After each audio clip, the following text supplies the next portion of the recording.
If you would have told me that the better clown movie was not going to be Joker Folie à Deux, but Terrifier 3, I would have said, what went wrong?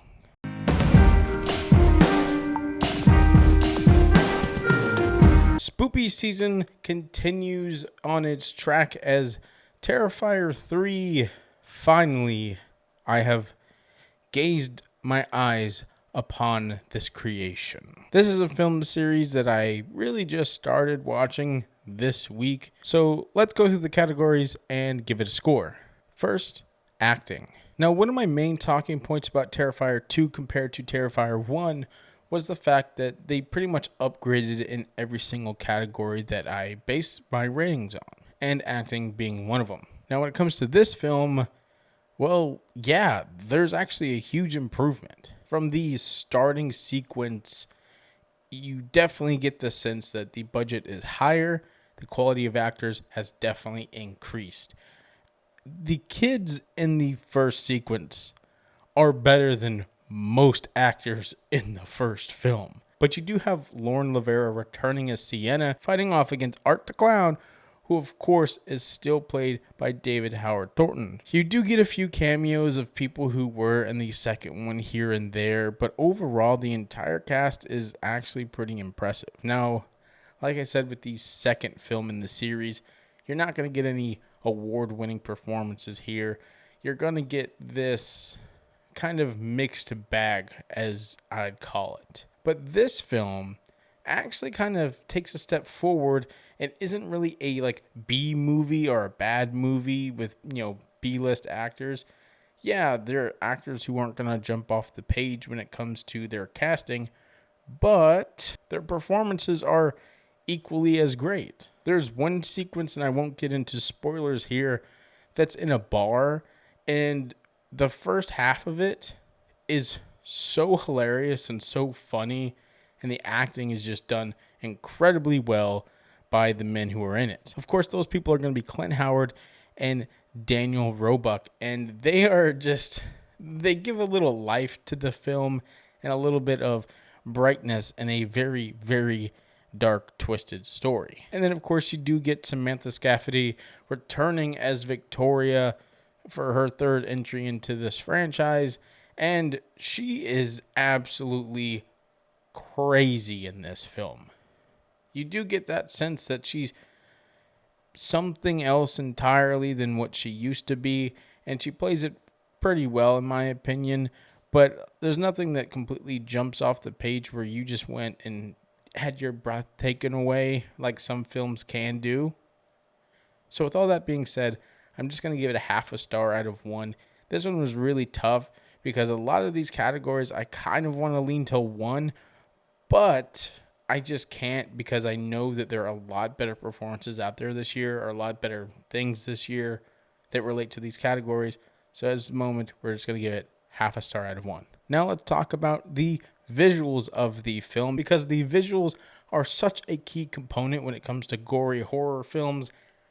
And well, if you're looking for blood, if you're looking for disgusting ways people can die, well, Terrifier 3 definitely has it for you. The innovative, grotesque ways that they have put into this film of how Art the Clown or Victoria kills its victims is just so disturbing and unsettling. There's also a lot of other things that make this film gross. Like there's a bathtub that's been sitting around for a few years, and that's as far as I'll kind of go without spoiling it. But man, it's early in the film, but man, that was disgusting. And then you can talk about the camera. The opening sequence with the camera, I legitimately, honestly, my jaw was on the floor. It was done so well, and I was hoping the film would take this route throughout the whole film, because Art the Clown, even though, yeah, he's menacing, he's intense, he's a murderer, demonic, crazy thing, man, I don't know, but the opening sequence is so clean, and it brings you back to slasher films where you follow the killer kind of, and it kind of, the camera kind of stops and lets you kind of wonder what's happening, and then it continues. It's so amazing, and I hope that they were going to kind of go with this route, but they didn't. It is what it is. But overall, the entire film, the lighting, the color grading that I've been bashing for the past two films is all fixed and done incredibly well. Their budget has definitely skyrocketed, increased, and it's probably paying pretty good dividends, because every time I try to get into this theater to watch this film, it was always sold out.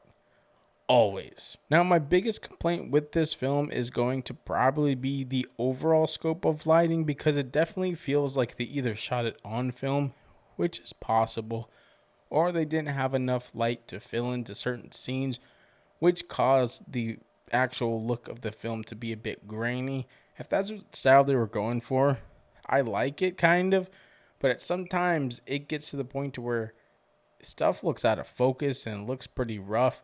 So with that being said, I'm just going to give it a half a star out of 1 within this category. And then we talk about audio.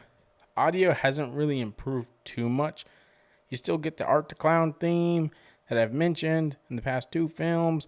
You do get this new kind of sound that goes through when he decides to hang around an attic, which is really menacing and really scary, and I enjoyed it. They also bring back the synth stuff, which I hated from the second movie.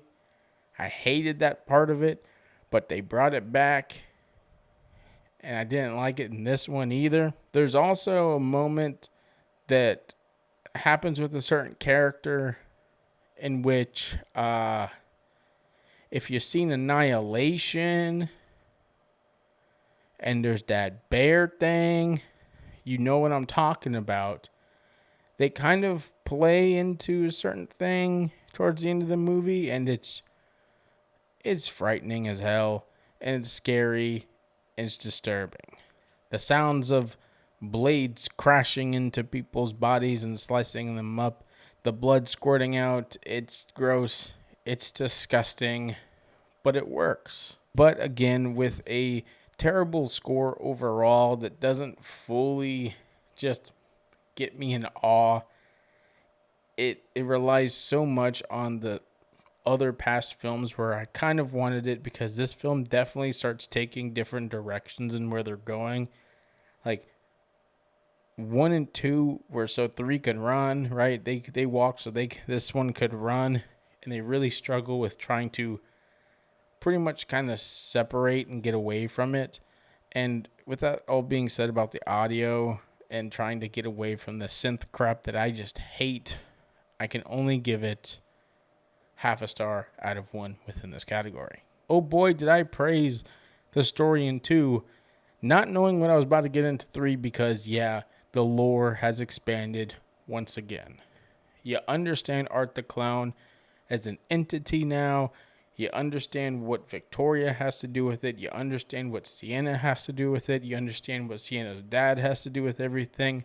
You start understanding the whole scope and the whole story just a little bit more, but not too much, because then you wouldn't want the very rumored 4th and 5th film. I was going to make the joke at the beginning of this review that, wow, even in a horror movie, we're now still getting too early for Christmas stuff.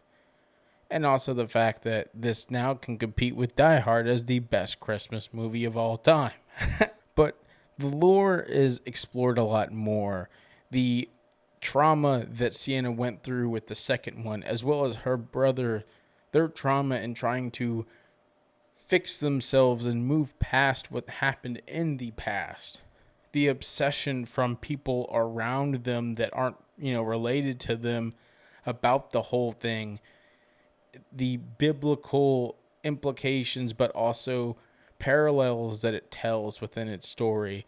It does a lot for what kind of movie it is, and I give a lot of credit for that. I'm honestly not going to lie. Since leaving the theater at 1 a.m., because I needed to get this review out so I wouldn't be behind, I've been tossing up between giving this a 1 or a half a star. Now, The only reason why I'm not going to give it a full star is strictly due to the fact that I don't think it flushed everything out enough. Like I said, it's a good thing that they didn't give us a lot, but I don't think they gave us enough. I think there's still a lot of questions surrounding Art the Clown. I still think there's a lot of questions surrounding Sienna's dad, as well as Sienna as a person in general.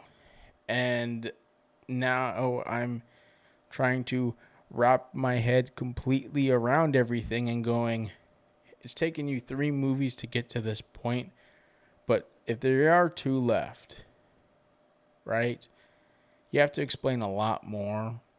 And there are some frustrating decisions as well. Like, they do something to a character and you kind of go, that was a waste, because it would have been more impactful for something to happen. I don't want to spoil it, so I'm trying to jump around saying it. But if you watch it, you kind of know what happens. And maybe, I don't know, but if you know what I'm even talking about, but there's a moment where a certain character does a certain thing to another character, and you just don't really, witness it.